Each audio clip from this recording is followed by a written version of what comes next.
right, let's get into games. We are blessed to be recording this on a Thursday, so we have an idea of injuries and we know what's going to be happening. Although it makes this line in Thursday night's football game super suspicious to me, man. Is this the ultimate trap game? Minnesota at LA. The line is Minnesota -2.5. It was -3 earlier. It is currently -2.5 per an hour before our show when I checked these. I've been struggling with this one. Like, why would I not hammer Minnesota? Is this Atlanta from last week? What did the books know? Why is it the Rams here? They're trying to offload Cooper Kupp. Yeah. There's been Matt Stafford trade talks happening. What am I missing here? To the Vikings. To the Vikings, who are 6-1. I will say, I think this could be because of the Detroit. Do you remember a couple of seasons ago, every team that played the Niners lost the next week? Yep. Lost to the Niners, lost. Detroit. Every team that's played Detroit has lost the following week as well. Every team so far throughout the season has lost the following week. Shit. I know. Shout out Cowboys bye week. Shout out Cowboys bye week. You're right, clutch. Well, they're losing this week. They are. Oh, then it'll continue. They're going to their house of horrors. I know. I'm sorry. No, yeah, that's going to be a tough one. I don't think I want to pick first. I'm going to take Minnesota. I'm going to be the sucker. I'm going to be a sucker and take Minnesota -2.5. 3 points. I think they can win by 3 points. They have to bounce back. You cannot fall again. The NFC North will not allow you to lose many games and stay at the top of it. They just won't. I mean, the Bears should win this weekend, and they will be 5-2. Green Bay is 5-2. Detroit is 6-1 or 5-1, something like that. And then Minnesota 6-1. You cannot lose these games. This is a game you absolutely have to win. I'm not calling it a must win, but you got to win this game. Give me Minnesota -2.5. Colin. I kind of want to be there with you on Minnesota, but it is the whole narrative with the week following the Lions. Cooper Kupp's back. Kyron Williams has been balling. Kind of someone I was gun shy on in fantasy, and he's just lived up to the part this year again. Give me Minnesota -2.5. I do like that number a lot. I do think they are the better team. I just don't trust that Rams. I know they've played pretty good to this point of the season, but I still don't fully trust that Rams defense. So that's why I'm taking Minnesota here. Yeah. And Stafford's had a rough year, too. I mean, only 3 touchdowns, 4 picks. Yeah, and they just played a suspect defense in the Raiders, and I understand the injuries at the receiver position, but only be able to put up 20 points. Does Cooper Kupp change the dynamic that much by himself? Maybe, but I don't think it's enough to cover the 2.5. I'm going to take Minnesota here as well. It might shoot us all in the foot, but they just played arguably the best team in football. Yep. Came down to the wire. Yep. Cock knows what he's doing. We all love Cock, and I think we'll get it done on a Thursday after a tough game against a division opponent. Give me Minnesota to cover that 2.5. Yeah, I mean, even with Cooper Kupp coming back, potentially. I mean, I don't really even know if you play him. If you're trying to trade him, do you show, like, hey, he can still play? Right. Or do you rest him and say, hey, like, he's available? I can't tell which one they're going to do or which one is even the right call. But assuming he's playing, I'm still picking Minnesota right here, -2.5. Minnesota, with Brian Flores and that defense especially, against a very suspect offensive line in the Rams, I think they're going to make hell for Matthew Stafford right there. And if all they can really do, I mean, all they do is score touchdowns on the ground against Minnesota's defense, are you going to get close enough to get those touchdowns on the ground when you can't throw for them? I think Minnesota handily takes this. I mean, it's -2.5. I could see it being more if not for the loss to the Detroit Lions last week.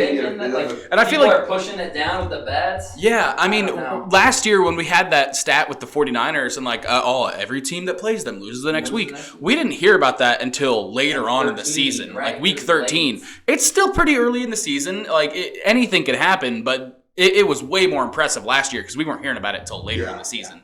You know, so give me Minnesota right here, -2.5. I think Matthew Stafford has a better game with Cooper Kupp because I do think he's going to play because I don't see Sean McVay just laying down. But they're already 1 foot in, 1 foot out with this new era, you know. Minnesota. Yeah, it's tough to say blow it up after a Super Bowl, but everybody should have rode off into the sun. Yes. McVay either should have left or accepted a rebuild. Stafford should have walked, and Donald should have walked. Instead, they stayed one more year. This is possibly Matthew Stafford going to the Minnesota Vikings. Have you heard that? I've heard that they're not going to announce it until after this game because they don't want him to play against them. Yeah. I don't know. It's interesting. We'll see what happens. There's a lot of talk. Going on. Darnold hasn't played amazing, but he's done his He's done his job. Opportunities, you know, so. And Minnesota's a very got to get pressure on the quarterback type of team, and Detroit's the worst team for that because they have the best offensive line in football by a country mile. So that's, they've played 2 good offensive lines in the Packers and the Lions, and those were the most points they've given up all year because those are 2 good offensive lines that can slow down that pass rush. So we'll see. I just don't see how the Rams cover that number, but it's that number for a reason. So we'll find out. Sunday, let's dive into that Sunday slate. We've got an AFC North matchup. Baltimore Ravens going up against the Cleveland Browns and Jameis Winston. It's Baltimore minus 9.5 is the line I got early, just an hour ago. I have seen it move. Well, it's 8.5 now for Baltimore, but we're staying with the 9.5 that's written. Colin, what are your thoughts on this game? Oh, it's a lot of points for AFC North. But there's nothing looking at these two teams right now that are telling me this is going to be a single-digit game. And I think Baltimore they're just too much. They're just too damn much. They're hitting their stride. I mean, they've been hitting their stride. And I think they're just full-fledged right now.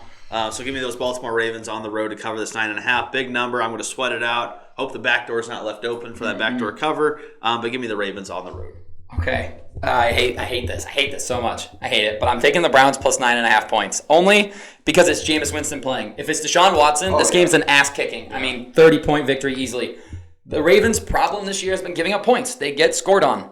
Cleveland has Jameis Winston who says, I don't care if I throw 5 picks, I'm going to continue to throw the football. Yeah. And the Ravens defense has shown that they can get got a little bit this year. 9.5, a ton of points. The Browns played the Ravens close. It's AFC North football. This is going to be ugly. It's going to be a brawl. Just we're going to run the ball at you. You're going to run the ball at us. Nick Chubb is back. He did score a touchdown, which is awesome. Very happy for him. What a soul for a soul moment. You know? Yeah, seriously. I mean, you don't think that Cleveland's going to take a little bump at getting Jameis Winston instead of Deshaun Watson? It's so many points. Ravens are going to win this football game, and I think it's going to be easy. But I do think I like Cleveland coming through that back door. I like that back door being left open. Myles Garrett coming right through that back door. Yeah. Ooh. Who wants that? Not me. Those 5-10 corners. Not me. Yeah. Not me. Well, Cleveland's defense has been lackluster. Sage, you said it before the season started they'd be bad, and that has been spot on, my friend. Baltimore, it's a team I love to pick against. It's a team I love to hate. I'm taking them, though, minus 9.5. I just don't see how they do not turn over Cleveland and Jameis Winston a couple times. They're able to take advantage of Baker with some risky decision-making last game. And I believe Jameis will have to be in the same situation where it's forcing footballs and the Baltimore Ravens will turn the ball over. I love Roquan against the Nick Chubb matchup. I expect him to be able to shut him down.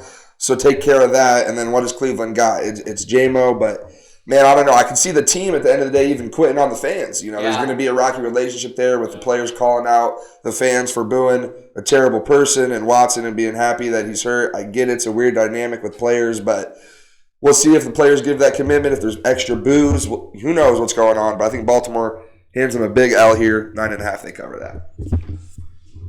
Yeah, they're lucky they're not playing us on Monday night because Lamar is 20 touchdowns to 0 picks on Monday Night Football throughout his career. He's absolutely unstable. I just wanted to throw that out there. That's not even fair. 22 touchdowns I saw. Or 22, something like that. Like he's absolutely he loves primetime so much. So those noon games. The NFC too. How unfair is that to the Bucs? Hey, you're gonna play the Ravens on Monday night. Good luck. Yeah. He did that to the Rams a few years ago. The only hope is that Daniel Jones can beat Eli if the Ravens ever get to the Super Bowl.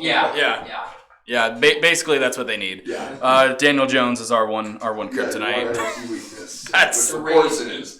Can you imagine? Oh, you guys do play them this year.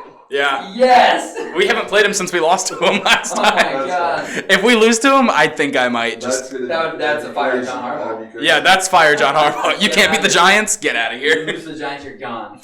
I think we play him in Baltimore this year, though. No, in the Meadowlands. We played him in the. Oh, damn. That sucks. All right, well. Fire John Harbaugh. But I am going to go with Cleveland right here, plus 9.5. Mostly because Marlon Humphrey probably going to be out. Marcus Williams has played absolutely terribly for us recently. Nate Wiggins has not lived up to expectations. And Brandon Stevens, as good as a shutdown corner as he's been, he cannot get his head around for some reason to catch the ball. Like, he's getting balls thrown at his back constantly, and he just can't catch the fucking ball. Hey, yo. Is it Myles Garrett coming through the back door? Myles Garrett coming through the back door. He's catching balls to the backside. Balls to the back. But no, I don't think there's going to be as many turnovers as we think. I would love for there to be because it's Jameis Winston and you can take advantage of that. But he's also throwing to plumbers this week. Yeah. I mean, Jerry Jeudy, Cedric Tillman. And Njoku might be... Njoku, yeah. But does he throw to tight ends much? I don't know. I haven't seen James Winston play football in a while. Yeah, it's been a minute. So I'm going to go with Cleveland right here just because Baltimore, I think our defense is a little sus right now. I think we're just going to try to run the ball, get out of here with a win. I'd love us to win, but I'm taking Cleveland. Yeah, I'm right there with you.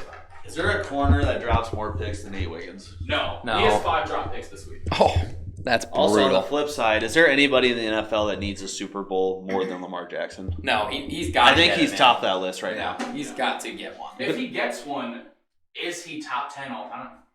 You can argue it with 3 MVPs. I mean, 3 MVPs in Super Bowl. He's got to get that MVP though. Or Super Bowl. He's got to get that Super Bowl for sure. Yeah, I think you'll definitely have an argument there.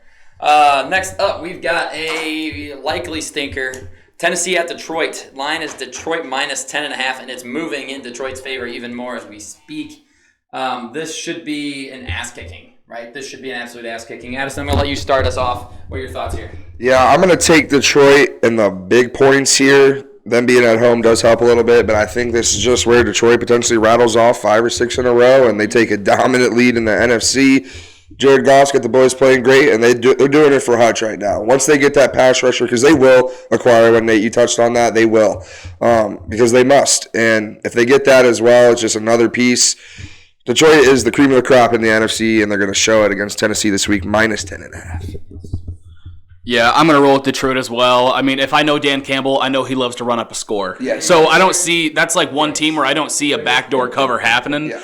Because dude just loves to score. I mean, by third quarter, Penei Sewell might have 2 touchdowns. Yeah, I might start him at tight end this week. Yeah, smart. But I'm also going to go with Detroit, or I'm going to say something about Detroit. I think a good trade candidate for them is probably going to be Azeez Ojulari from New York Giants. He's been having an amazing year, but with the wealth they have at defensive line, they might just say, hey, like, let's see what we can get for him because we're not really doing much with this line right now. It's not like we're winning games with them. So let's see what we can get. They might get like a second out of him. Yeah. Yeah. The late second out of the line. I am taking Detroit in this spot. I just hope that they're not looking ahead to next week's in Green Bay. As long as you're not looking ahead, right? This is a classic trap spot where we're at home. We're coming off of a very emotional victory. We've got Green Bay and Houston the next 2 weeks on the road. Yeah. So we cannot lose this one. You don't want to choke now, but at the same time, are you looking ahead at those games? I like to think that there are some coaches in the NFL that won't allow it. Mike Tomlin comes to mind. Dan Campbell comes to mind also. I just don't think he's taking any games for granted, man. I think that he's locked in. I think Tennessee is just an absolute clown show at the moment. And they just traded away DeAndre Hopkins, and Calvin Ridley's bitching about not getting the ball thrown to him 20 times a game. It's like, what are we going to do? You're going to run the ball against Detroit? That hasn't worked out so hot this year. And Detroit beats the crap out of bad teams. They just beat up on bad football teams most of the time. So give me Detroit minus a 10.5 here. It's a big number, and that has not worked out this year with big numbers overall. But I'm going to take Detroit. Colin. I agree with everything you guys have said. I'm going with the Lions here as well. I just think Tennessee is just not a good football team. Their offensive line kind of stinks. They just traded away arguably their best target. I'd have no faith in their quarterback. Other than their run defense, who's been okay at times. Really, their defense hasn't been inspired.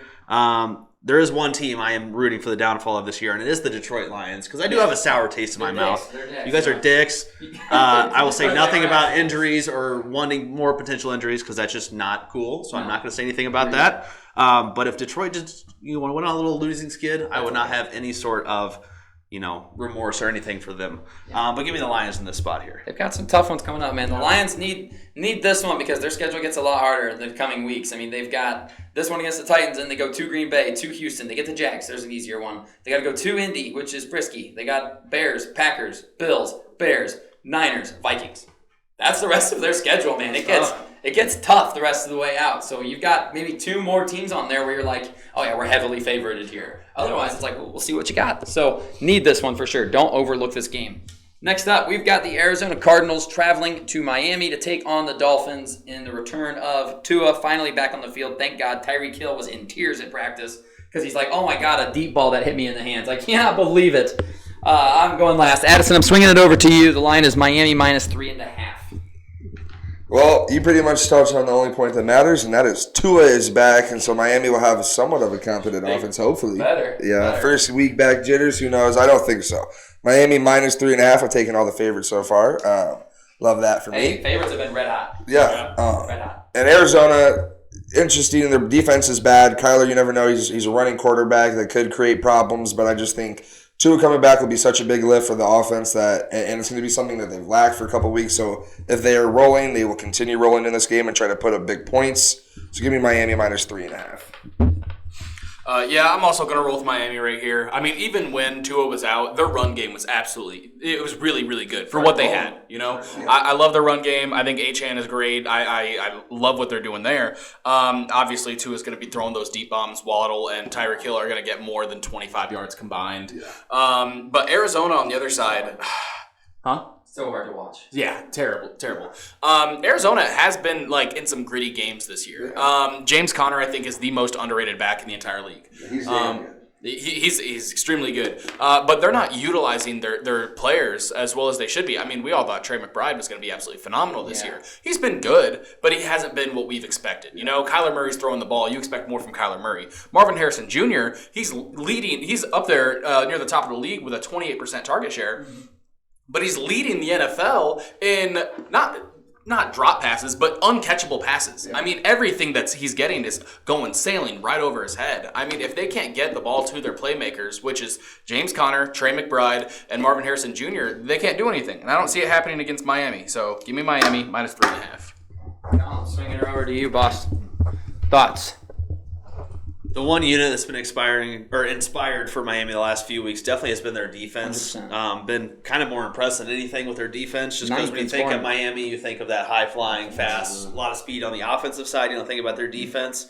I'm going to be a hater. I'm going to be the one guy on the other side. Just the 3.5 number. Now, if it was flat 3 or 2.5, I'm hopping on Miami's train. I just got to see 1 week with Tua back. Just make sure the timing's there. I could see couple misses here and there, maybe an overthrow, maybe a little bit over timing. But just the 3.5 hook's the reason more than anything. He's back, bitches. He's back. Thank God. I do not ever want to see Tim Boyle play quarterback for my football team ever again. I have never wanted to not be a fan of a football team more in my entire fucking life than when I see Tim Boyle trotting out there to play quarterback. What business does he have on an NFL roster? None. We finally have somebody that, like, I was watching back the Colts-Dolphins game because we were in the 600 section, okay? So I don't have the best view of what's happening. So I watched some of the plays back. There were probably 10 plays where if they throw the ball where it's supposed to go, like to Tyreek or Waddle, they're open. Tyreek Hill was open across the middle of the field all game long. And Boyle and Huntley are just like, no, I can't do it. I'm not going to do it. I'm going to run instead. Multiple chunk plays were just completely missed. The Dolphins with Tua win that game by 10 to 20 points. Honestly, they should, you would think. He's back. He's finally going to move the ball. Arizona's defense is bottom 10 in the league in scoring defense. Their passing defense is 29th in yards and points allowed through the air. So you hate to see that. Miami's defense, like Colin said, has been actually really solid. Shout out Anthony Weaver. 9th in scoring defense so far this season. As long as the Dolphins don't say, okay, Tua's back, we got to throw the ball 50 times, I like it. If we're like, let's continue to balance this out, run the ball with Achane, Wright, and Mostert, and then hit the deep balls. No team has had to respect a deep pass from Miami the last 5 games because none of our quarterbacks can throw it. Now we can actually throw the deep ball. I love it. It's in Miami too, and this is a must-win for both of these teams. Honestly, the Arizona can't afford to fall back, and Miami cannot fall to 2-5. You've got to win this game. Because then you've got the Bills next week, which is going to be a tough game. But then Rams, Raiders, Patriots. 3 very winnable football games. It's time to go. I'm going to take Miami in a pressure must-win spot here.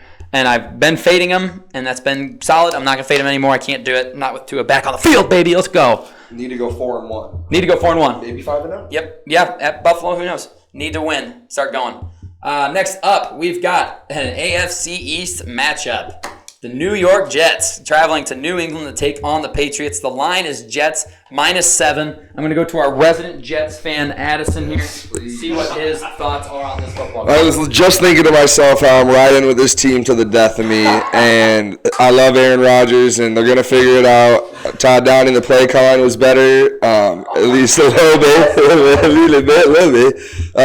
No, the Steelers had a number. Jets they're in pitch right now. We are in the fucking mud. Devontae Adams, not much of a contribution. Yeah, I know. I'm expecting that to grow, but we'll see. They finally break the skid against the Patriots because they did it last year, right? And they haven't played them yet this year. Okay, they did. Okay. Because they beat the Patriots and Yeah. You got to learn how to play. They won 2-1. 2-1. I think it was like week Okay, so streaks for the Jets now. Let's make it 3 in a row. Give me the Jets -7.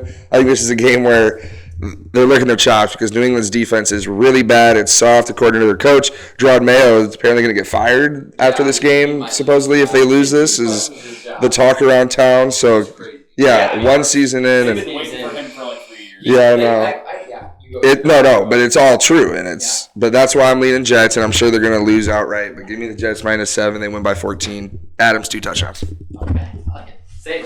Yeah, I mean, you brought up the Gerard Mayo thing. I mean, even Bill Belichick was dogging on him and was like, this team is #1 in the league last year in rush defense. This is my team. And you got the same guys, and now they're soft. Like, what did you do to them? Why did you ruin my team? Bill Belichick, you ruined your team before that. Building it the way he built it. Yeah, you didn't build it well. Let's be very honest. But New England has not gotten better by any means under Gerard Mayo. I would argue they've gotten worse.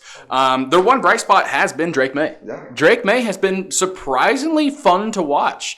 I mean, he's throwing it to whoever he can. I mean, Pop Douglas is about all they got, really. KJ Osborne even made jokes about getting traded out of there. Like, during a press conference, they're like, do you want to get traded? And he was like, what do you think? Because KJ Osborne is some hot commodity. Right, yeah. I mean, it's not like KJ Osborne is going to get traded anywhere. But that being said, I mean, the New York Jets, they just got pummeled by the Steelers. And you would think that they would put up at least a little more of a fight against Russell Wilson in his very first start, but they weren't. So I'm actually going to go with New England here, just because I think the Jets are a little more dysfunctional as a society. I don't know, as a team than the New England Patriots. They at least all have one goal. The Patriots do. I think the Jets are pulled in a lot of different directions. Yeah, they got a lot going on. I'm gonna do my very best to be brief here because I have a lot to say and I don't want to say it all. This is a double must-win game for 2 different reasons. Obviously, the Patriots aren't thinking playoffs, right? That's not why. You cannot be called soft by your coach and then come out and get your ass blown out by a bad team. Ass blown out. Ass and back blown out. You can't have that. You just simply can't have that. You're grown men that are paid money to play this game. If your coach says we got to stop being soft and you respond by getting beaten at home by a team you've relatively owned for 20-something years, that is an indictment on all of you. The coach is trying to fire you up. You've got to show something. The Jets, this past week's, against the Broncos, it was the weather. Against the Vikings, it was Robert Saleh. Against the Bills, it was Mike Williams. This past weekend against the Steelers, it was because they're not having fun. Rodgers, they're having fun because of you, man. You know what's fun? Winning football games. Throwing for 300 yards, which you haven't done in 1,040 days. That's what's fun. They're not having fun because the expectations were sky high, and you just lost 37-15 to the Pittsburgh Steelers because that run defense is awful. And Drake May has played well. I mean, his numbers on the year, he's a rookie. Obviously, he's throwing to a bunch of chums, but he's got 5 touchdowns. I think only 1 interception or something along those lines. I got to pull him up. I'm slacking. 5 touchdowns, 2 picks, 541 yards in 2 games. He's playing well. Yep. The Jets' defense has struggled since Robert Saleh was fired. He was fantastic at defense. I said it all along. Not a head coach, great defensive guy. A lot like Brian Flores. Jets have to win this game, but there is so much pressure on them, it's not even funny. The Patriots have no pressure in this game outside of our coach called us soft. Let's go show them how soft we really are. Let's go show them. I like the Patriots +7. Also, it's an AFC East Circle of Life football game. Patriots beat the Jets. That's what they do, typically. I'm not going to get into it. You all know the Circle of Life. I've said it a million times. I like the Patriots, home division dog +7. Colin. Jets stink. They do. They are bad. I don't think there's been a team this year even the last couple of years, I think, that I've been more down on than the New York Football Jets. Mm-hmm. I think they're just still right there. It's a shame they're a quarterback away. They were 4-3 through 7 games last year. 2-5 now. 2-5 this year. You're telling me Aaron Rodgers is 2 games worse than Zach Wilson? Shocking. Mostly the same team as well on both sides of the ball. Better offensive line. Yeah. I said it last week, the reason I took it, although the new New England Patriots are not the epitome of success and structure. That's the old New England Patriots. That's the reason I took Pittsburgh last week over the Jets. So much structure. They know what they are. Yeah. The Jets are just up in the air for what they are. Just instability. Don't have an identity. I'll say all that to say, give me the home division dog, the Pittsburgh. New England. I will take Pittsburgh later, though. But give me New England in this game. Okay. I would say Aaron Rodgers looks like a 41-year-old quarterback who was really close to retiring 2 years ago, and now he's faced with some serious adversity, and it's like, all right, man, time to be the leader. You can't push blame on anyone else anymore. You've got to step up and be Aaron Rodgers. If you are, this is a roster that is full of talent. They aren't playing like a football team. They're a ton of talented names, much like the Niners defense, a bunch of names. It's like, okay, we can't add any more pieces to this. We've got nothing anymore. It's time to go. Time to play. So, can they? We will see. Hassan Reddick is joining. Watch out. Yeah, there we now watch out. Now watch out. That's what it is. He'll fix the run defense and the pass blocking. The offensive line. The offensive line. All right, NFC South matchup, Atlanta Falcons at the Tampa Bay Buccaneers. This line's interesting. Atlanta -2.5. Colin, I'm going to come to you to start this one off here. I don't like it. That's why I'm not starting it. What do you got? This seems like an absolute sucker play. It does. This seems like you get the 2.5 number, you get the healthier team, Yep. probably the better team. Roster, I would say. Say all that to say, give me the Buccaneers at home. They'll figure out a way. Atlanta's one of those where it's like, are they good? I don't know. Do I trust them? So give me the Bucs. Why not? Okay, I'm going to have to go the other way and take the favorite Falcons in this spot. Only because, like what you said, there's no Mike Evans. There's no Chris Godwin in this football game. How are you going to do it? The only reason the Ravens game was close was because the Ravens completely took the foot off the gas in the fourth quarter like they do. They cannot help themselves. They always do it. Fire John Harbaugh. Falcons healthy. Falcons, an ugly game against the Seahawks that the books knew it was going to be bad. Again, why is this only -2.5? That's a little sketchy for me.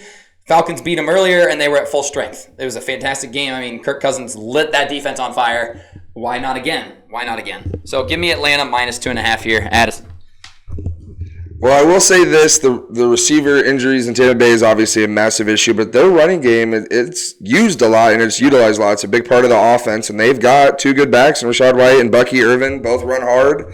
So I could see it maybe being close if they can keep the ball on the ground, keep possession, but I just don't see how that happens. Atlanta needs a bounce back after getting sort of trounced. At home, I'm pretty sure it was as well. So, At home, and need a response here from Atlanta to show that they're sort of the real deal. You're not going to win every game. Something's happened, but we'll see how we respond to that adversity. I'm on Atlanta -2.5, and I'm still on that favorites train, baby.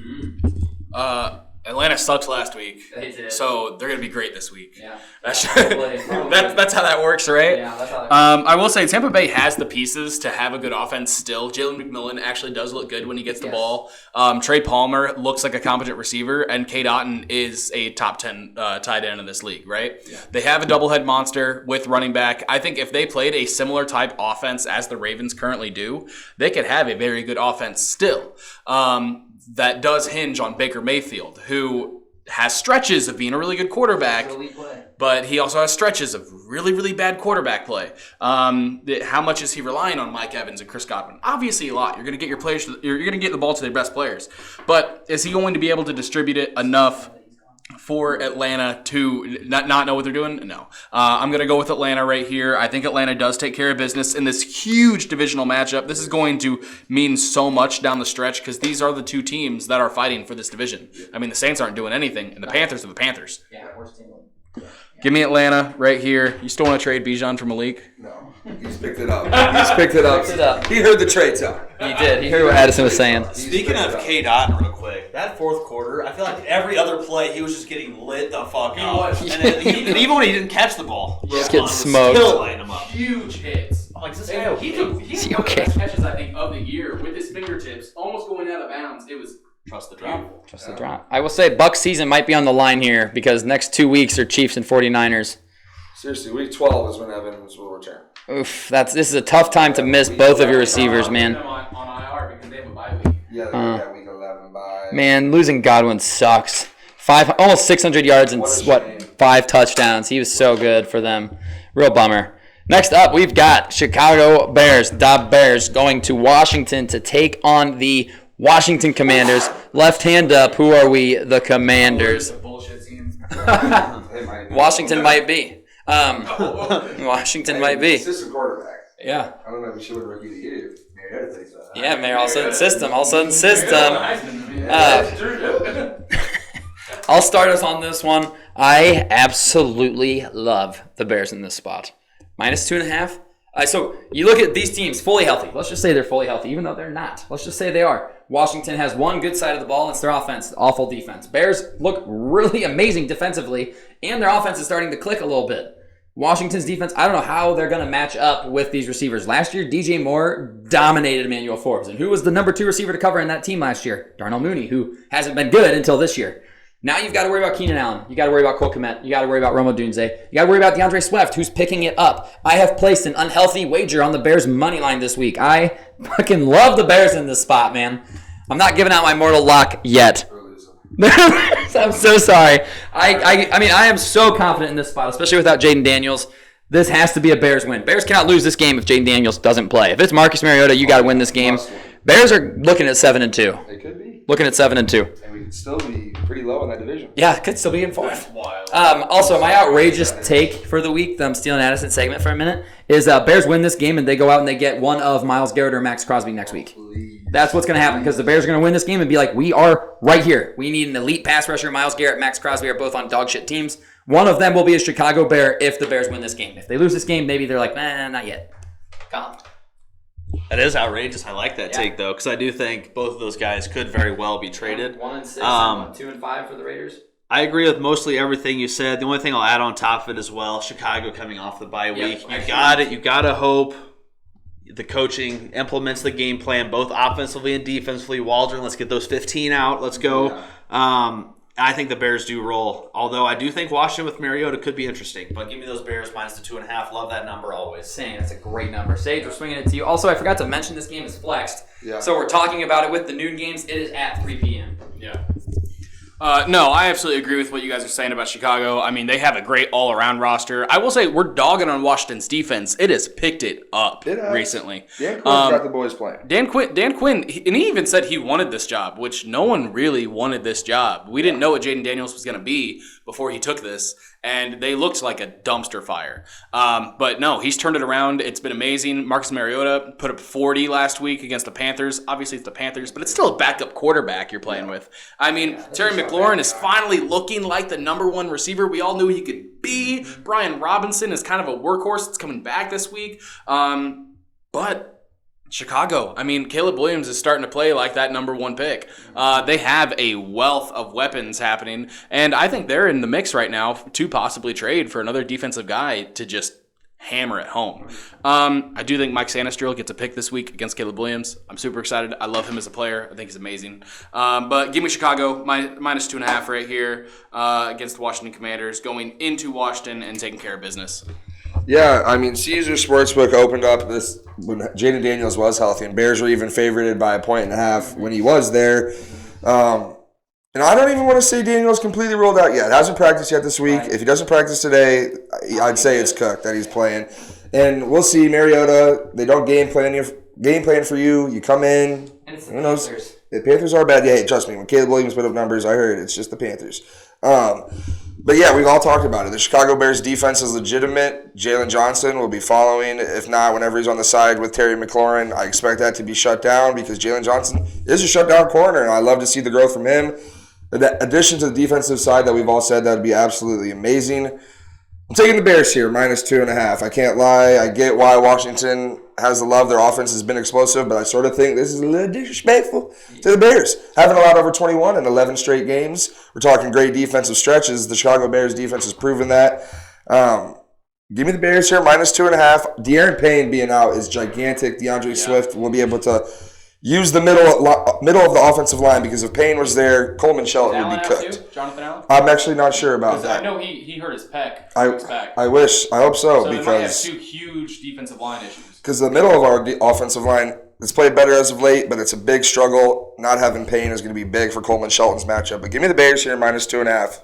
Yeah. Got to win this because you could be 7-2. The way the division is looking, you need every win you can get. And if Daniels is not playing, you really must win. Must win. Yeah, that was part of why I said they're going to win 10 games. Because if you look at the schedule, it's like they had cupcakes to start. 7-2. They had cupcakes to start. The only thing that makes me sort of sad about Daniels not playing is now if we lose, you lost without Daniels playing, you're terrible. And if we win, they didn't have Daniels. And it's like, lose.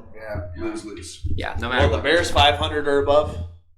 Are the Bears currently 500? They are, which means Washington loses. Washington loses. Yeah. I will say my big concern about Jaden Daniels coming into the league, I had two of them. One, it was that he had a wealth of weapons in LSU, so it's really hard to get a gauge on him. Well, okay, so I had three issues. Very skinny, injury prone. I mean, he's going to take shots and he's going to get hurt. He's very thin. And he's got a weird elbow. That bothers me. I can't get behind it. Smoked in plays, man. It's like a weapon, that elbow is. But he's got to be careful. And that if he's out there, man, he's going to be timid. Yeah. How do you come out with a rib injury and you're like, I'm going to fight through it and play? You take one hard hit and you're like, oh, God, that rib is cracked. I'm in trouble. I think you have to play Mariota if Daniels isn't 75 to 80% ready to go. Because if he's playing and he's got a hurt rib, you take one shot, man, and all of a sudden he's going to get hit at least once. At least once against the Bears defense, and he runs. Like, is he going to run as much? All of a sudden, now he's one-dimensional. Now he just passes it. I think you have to go with Mariota in this spot. I don't know. But either way, the Bears, I love them in this spot. Absolutely love them. So, hammer Washington, America. A rookie quarterback, you're not throwing your future for... No, for this game. Who cares about this one? They know the last time they Hell, I said a rookie quarterback. Exactly. And one who everyone compares him to. Look forward here, Washington. Be smart, please. Next up, Green Bay at Jacksonville. Line is Green Bay minus 4.5. It's a weird one. That Green Bay defense has been excellent this season. Jacksonville has been really bad this season. Just overall, I mean, what's the Jags record now? 2 wins? 2. With wins against the Browns and the Patriots. Yeah. 2 worst teams maybe in the NFL. Oh, did they lose to the Browns? They did lose to the Browns. It's the Browns only win the Colts. They beat the Colts by 3. That's right. Jaguars can't beat good teams. Let's look at the good teams they've played. Bears, they lost by 19. Texans, they lost by 4, but other Texans that great. Bills by 37 points. And then they lost to the mighty Dolphins when they had Tua Tagovailoa. So, I like Green Bay minus 4.5 in this spot, man. The defense is rolling. The offense is going. Jacksonville's defense is really bad. Give me Green Bay. Colin. Yeah, I'll be looking at what the point total is in this game because I don't think the Jags defense is worth a damn. But I think the Jags offense has slowly figured it out. It's good. Granted, getting the Patriots last week definitely helped. Having that extra week rest over in London. 4.5 is an interesting number because I could see them losing by 4. I could see them losing by 3. Or I could see them losing by 20. Right. Absolutely pumped. Give me Jacksonville at home here. I do like that 4.5 number. Now, I think Green Bay does win the game ultimately, but I do like that 4.5. I'm taking a lot of sketchy spreads this week. Yeah, it's a sketchy week for spreads. Addison. Either I'm tying Addison in picks or you're coming to last with me. Yeah, Jacksonville, they're an interesting football team because it's either a blowout or it's a close game. I mean, obviously, that's pretty much every single team, but Jacksonville's been in pretty much every single football game this year. Their offense keeps the football. They have a lot of time of possession. The points just aren't there because when they get close in that green zone, they kill themselves, they shoot themselves in the foot. I'm going to take Green Bay minus the 4.5, and the Carolina scares me a little bit. I could see Duval, just weird game. You never know. A win off of London. But yeah, he is. But Green Bay in the defense, I think, is why. And Jacksonville doesn't turn the ball over defensively, at least through the era. They had the first interception against the Bears, and that was week 6. So their secondary doesn't turn the ball over. So Jordan Love, he might just feast. Give me the Packers minus 4.5. I will say this line opened at 5.5, and on ESPN it's now 3.5. So I don't know what's up with that, but. Sorry, oh, wow. No, you're good. That's interesting. I don't know why that would be happening because I do love Green Bay in this situation. Yeah. I mean, it seems like a trap because I'm like, why is it this low? I feel like this should be one of the ones that's like 7 or something instead of the Jets. Yeah. Seriously. Yeah, I'm a little confused by it because the worst part of the Jacksonville Jaguars is their secondary, and Green Bay has 4 good receivers. You know, I mean, who knows who's going to play because they're constantly injured. But thankfully, they have enough to where they can attack you any type of way. Plus Tucker Kraft, plus Josh Jacobs, who's been absolutely balling recently. And Jacksonville, I mean, they have BTJ, Brian Thomas Jr. He's been killing it. Monster. But aside from that, Travis Etienne's been hurt. I mean, they've been playing better when he's hurt, but he's still a weapon. And Tank Bigsby, he's doing what he can, but he's going to be running the football. And are they going to be running that much when they're behind the Packers? No. So all of a sudden it comes down to Dearness Johnson, who's really counting on Dearness Johnson to be this crazy difference maker? Because he is going to be one of the sleepers of the week this week. But I'm still taking Green Bay right here, minus 4.5. The last thing I got to talk about Green Bay is their social media admin's a freak or something. They put a video out of Tucker Kraft catching a touchdown and said, the vibes. And the defender was cold piss, and Tucker Kraft was hot piss. So hot piss is in Green Bay. Hot piss is in, cold piss is out. I don't know. I didn't see that. I will hammer Trevor Lawrence overpassing because of what you said, Sage. I think they're going to be behind, and they're going to have to throw the ball like 50 times. Yeah. Brian Thomas Jr. has been a monster, but Green Bay just looks so good. They just look so good. All right. AFC South matchup, Indianapolis Colts traveling to Houston to take on the Texans. Addison, I'm going to start with Sage. I'm going to pass you and go to Sage. Sage hasn't started one yet. Sage, no, you're good. I'm going to take Houston right here, -5.5. I mean, Indianapolis, they've shown pretty decent things. Their defense has gotten better recently, but they haven't played huge competition yet. And when they do play huge competition, they allow yards, right? And Houston needs a get-right game, and this just seems like a perfect storm for them to finally get things right. Jonathan Taylor may still be out, so they might still be rolling out Goodson and Sermon out there, along with whatever weapons they can find with wide receiver. I mean, if Josh Downs is out there, he's doing great with Joe Flacco. When he doesn't have Flacco, he's averaging 3 targets, right? Alec Pierce, he looks like the Rashid Shaheed of the AFC, but he's not getting the ball. I mean, Anthony Richardson really needs to turn it on, step it up against a Houston secondary that has been a little suspect recently. In fact, that's been his best game all year was against Houston. See if he can pull it out. But it's 5.5. I think they can win this game by a touchdown right here, even without Nico Collins. Give me Houston Texans. Yeah, Houston and Colts already played once. It was a 2-point victory, 29-27 in Indy for the Texans. I'm going to take the Colts here +5.5. I am waiting for Rich to have that breakout passing game because he is a factor in the run game. On that Goodson touchdown, it was a read option, and like eight Dolphins defenders all stayed on Rich's side, and Goodson had a wide open because you have to. And that's what the Colts want, but they need that passing game to take the step with Richardson. I'm going to take the Colts here +5.5, get off the favorites train. And just because of my lack of trust in Houston, where's the domination been? Even a game against Buffalo when they were up big, it came close. Against the Jags, it was a walk-off touchdown. The Bears played terrible, and they only won by 6. They beat the Colts early in the season by 2. It's just I want to see Houston have a huge game before I'm all the way in on them again. I think Colts can keep this close, maybe even sneak out a dub, and both teams be 5-3. And that'd be a terrible stretch of football for the Texans. If they're both 5-3, that'd be bad. Yeah. Like you said, Texans don't blow anybody out. They've only won one game by more than one possession, and that was against the Patriots, starting a rookie quarterback for the first time in his career.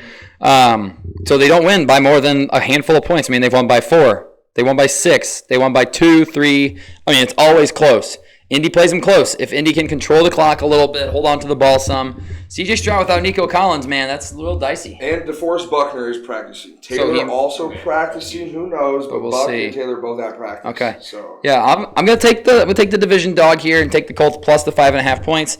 I could see the Texans absolutely winning this game by 3. But 5.5 is just too many for them right now. They just aren't beating teams that are somewhere in their weight class by that many points. The only team they've blown out was the Patriots. Colts, it's a divisional matchup, man. Taking a lot of points in divisional matchups always scares me. Give me the Colts. Oh, I want to be right there with you guys so badly because the Colts do play the Texans tight. And you guys have mentioned everyone plays the Texans tight this year for some reason. Did like Rich sliding a few times last week. To see We're that. learning. Hit the progress. Yep.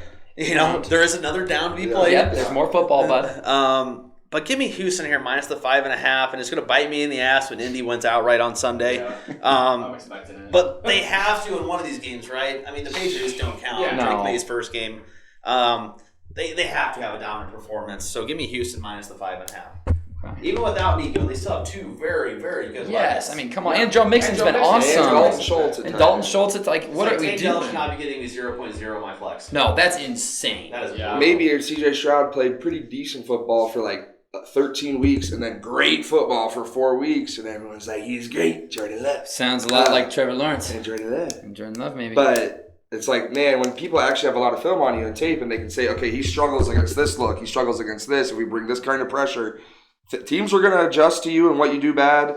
Yeah. Maybe teams are figuring out CJ Stroud a little bit. It's time for him to readjust. I'm sure he will, though, because he is good, and I believe in him, but not this game. If Nico's in this game, they watch out. easy. Yeah, I agree. Nico's been awesome. He kills the Colts too. Yeah. He is their T.Y. Hilton their problem. for the Texans-Colts matchup. Colts should sign T.Y. for this game. Yeah. Bring him in. Start T.Y.? Yeah, bring him in. He's on the street. Bring him in. It's in Houston. It would have been 150 and 2 touchdowns. 100%. 100%. All right, next up, we've got the New Orleans Saints taking on the Los Angeles Chargers. They're the Harbaughs. They are the Harbaughs. They are the Harbaughs. Chargers are such a weird team to get a read on. Like, how do you only score 15 points against the Cardinals? At some point, you've got to just let it eat. I don't know. Herbert had a good game, no touchdowns. Murray was stymied all game. They're just a weird team, but the Saints are awful. Awful.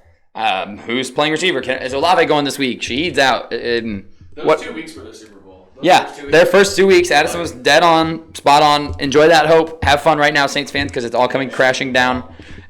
Chargers should win this game by a lot. Chargers should win this game handily. Dominate the clock, score. It's Spencer Rattler. He's not good. Might not even be Rattler. Oh, maybe Jake Haener. I haven't seen that, but Haener came in. And Haener did come in. Because of an injury. No, but they were down by like 30. The ball started moving, though. Yeah, that's true. Even if it's Haener, yeah, I know. I'm all over the Chargers in this spot.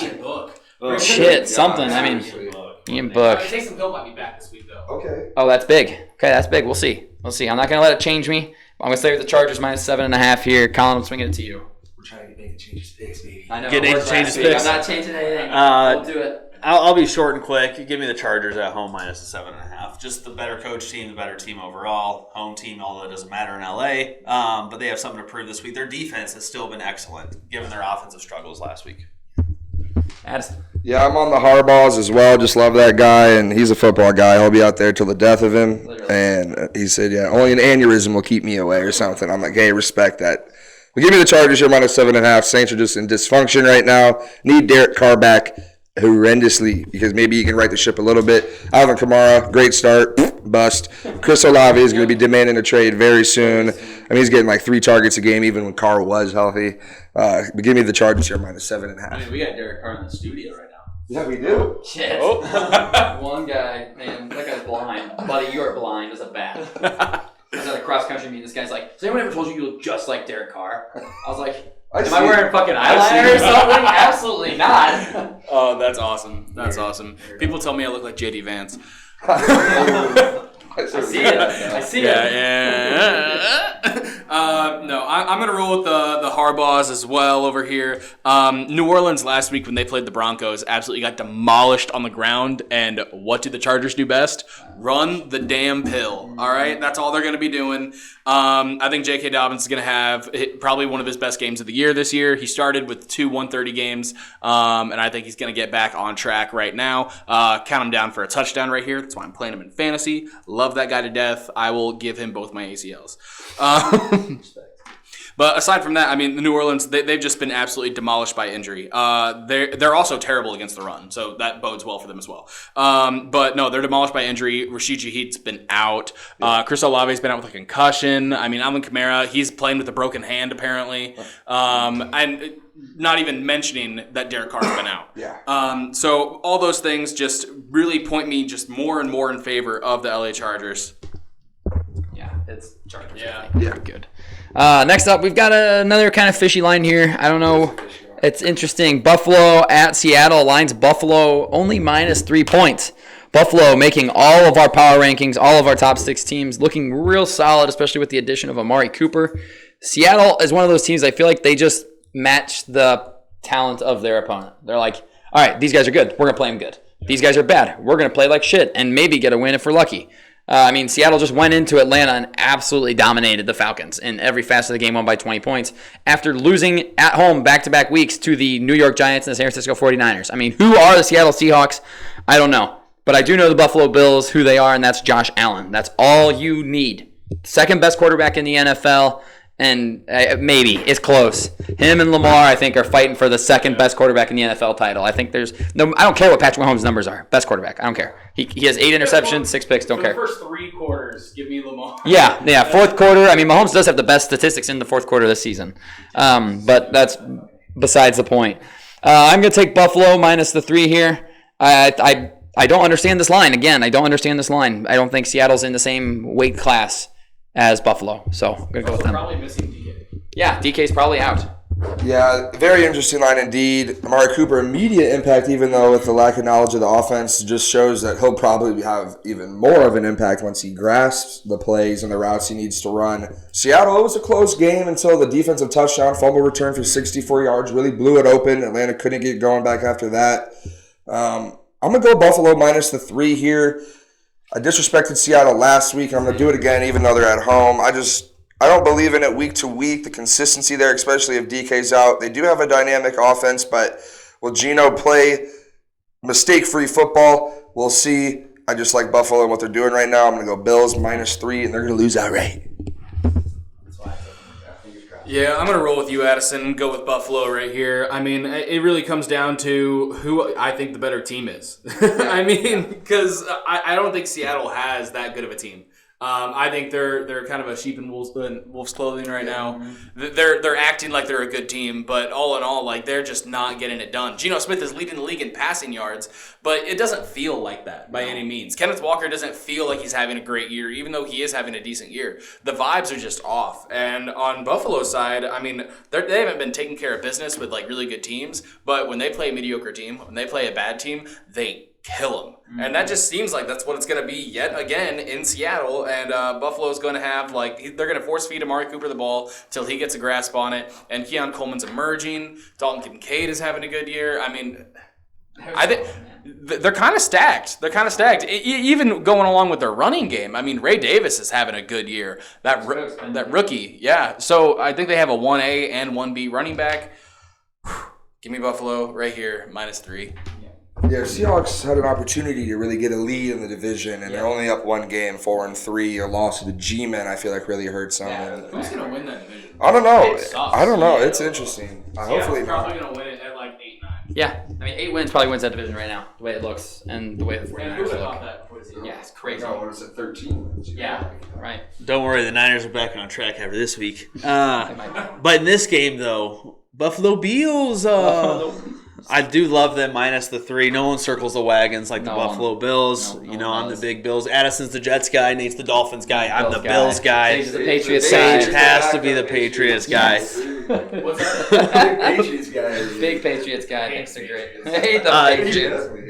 He does. Just week to week, still don't trust Seattle. Honestly, there are times I don't trust Buffalo, but I trust them more than Seattle. So I'm going to take Buffalo in this spot. And I'll take Jalen over Geno. Yeah, right, exactly.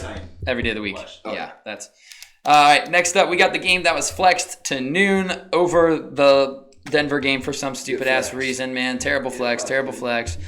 Philadelphia taking on the Cincinnati Bengals. Line is Bengals minus 1.5 as the home team. Addison Watts, he's coming for the rock. We're going Bengals minus 1.5. We're talking about great quarterbacks. Let's bring up Joe Burrow because he is absolutely balling. He might be the best quarterback in football right now. Lamar, we'll give him the nod, but Joe Burrow might be number 2. Just straight up. Sure, Mahomes is elite. Josh Allen's great. He's playing no INT football, but he should have like 5 low-key bad drops. But anyway, Joe Burrow's playing great. The offense of the Cincinnati Bengals is playing great. He's making the most of his last year with both these weapons at receiver and Chase and Higgins. And I think they do it against Philadelphia, who secondary, it's young, and that's going to take time. Sometimes it takes a year or two, get your ass cooked over and over, and then you become a lockdown corner. Give me the Bengals here, minus 1.5 at home. I think their offense will just be too much for Philly. Unless Philly can get the run game going and dominate the time of possession, I think this could be a lot of points for the Bengals, and then Philly just has to play catch-up. And I just don't like Jalen Hurts potentially throwing the ball 35, 40 times. Give me those Bengals, minus 1.5. Okay. Sage. I'm not going with the Bengals. And it's mostly just because I hate the Bengals. That's literally my only reason. They're favored 1.5 right here. I think it's only a matter of time before talent wins out, and I think the Philadelphia Eagles do have more talent. On the defensive ball as well. I mean, the Cincinnati Bengals defense has been terrible. So I do think A.J. Brown back, going to have an amazing game. I think Saquon has been absolutely balling out. I think they have the metrics and all the players they need to control the clock. And if you can keep the ball out of Joe Burrow's hands, that'd be great. And hopefully, if they lose this game, they even trade away T. Higgins because it's not like... Or Hendrickson. Or Hendrickson. For the Bears, yeah. I want them to give up so badly, and they just won't. And it's so frustrating because, like, you're not going to... with the Ravens and Steelers in that division, plus like all the other wild card teams and stuff like that, I mean, you really think you have a chance? Really? They do. Trade away T. Higgins. They do. Trade him away. My dynasty team would love you for it. But no, I'm going to go with Philly right here. Basically to just win out at Cincinnati. Hopefully kill their season. Please kill Joe Burrow's season. Kill Joe Burrow. Season. This is an interesting one, and I don't think the stat that I'm going to say truly matters. Bengals 0-3 at home. 3-4 on the year. 0-3 at home. Because they're trash. It's interesting. They're 3-1 on the road, but then you look at who they've beaten on the road. This is one of those teams where it's like, who have you beaten? They beat the Panthers, worst team in football. Beaten the Giants, one of the worst teams in football, and beaten the Browns, arguably the worst team in football. Their 3 wins are against awful football teams. Eagles looked damn good last weekend against another awful football team in the Giants, and they also played the Browns, but they beat both those teams. I don't know. Eagles defense has been sneaky good. I was shitting on it earlier in the year because I enjoy shitting on Vic Fangio's old man defense, but they've only given up 115 points in the entire season. That's pretty good. Very bend don't break defense. It's a good defense of the Eagles against a good offense of the Bengals. Good offense of the Eagles against bad defense of the Bengals. How will the Bengals stop the run game and A.J. Brown? I just think Philly's a good team, and the Bengals have struggled against good teams. They lost to the Commanders. They lost to the Ravens. They lost to the Patriots, Sage's favorite team. Should have beat the Ravens. Get a better holder. They've lost to, get a better holder. It's part of the game. I think he was an undrafted rookie. I could have been wrong. I be. legitimately think that's what they had holding kicks. And it's like, damn, why? I could hold the ball, though. They've Let me do it. played a couple of playoff teams from last year, and they've lost. I think they're going to lose again here. Give me Philly on the road, kind of righting the ship a little bit. Watch out, Washington. They're coming. Washington's still in the division. I like that. I would say, just looking at your phone here, Nate, 2 teams, it's really nice whenever you play, the Browns and the Giants back-to-back, which both these teams have done, so I can't really affect it. I was going to shit on Philly, and then I saw it here That's exactly since what he's they played them. Fun stat I saw this week, the last 4 times these 2 teams have played, 2 of those 4 games have ended in a tie. Weird. So maybe this weekend, some weird stuff. Just give me Cincy at home. I think right now they are, although both teams are on 2-game winning streaks, I do think Cincinnati, just watching how they've won those games, I do like their offense a little bit more than Philly's. So give me Cincinnati at home. Yeah. I will say if the Bengals win these next 2 games, they play Baltimore Sunday Night Football. Yes. And that could be Fireworks. All I'm saying is this. It's Thursday night football against the Ravens. Thursday night, yeah. Thursday night football against the Last Ravens. little thing, because I'll talk about the Bengals later. That's a sneak peek. Uh-oh. But Bengals losses to these great teams. Chiefs, Yes, 1-point great loss. teams. Commanders, who scored touchdowns, I think, on every possession, Literally 5-point did. loss. Yeah. Their offense matched them, and then Ravens was a 3-point debacle in overtime. Yep. So, I mean, You're missing one. Patriots. I mean, that's a tough loss. That's a week 1 tough loss. Week 1 tough loss. We even said it. Sage said it during that recording. Sage was like, we'll look back at week 12 and go, how the hell did the Patriots beat the Bengals outright? He said that, and it's the truth. It is. Because we'll just ignore that one loss. One bad loss. We're just gonna move on. The 3 good teams they've lost to have all been close. Yes. I love week 1, though. Very Gosh, true. It's It's so crazy. weird. It's crazy. So weird. It is.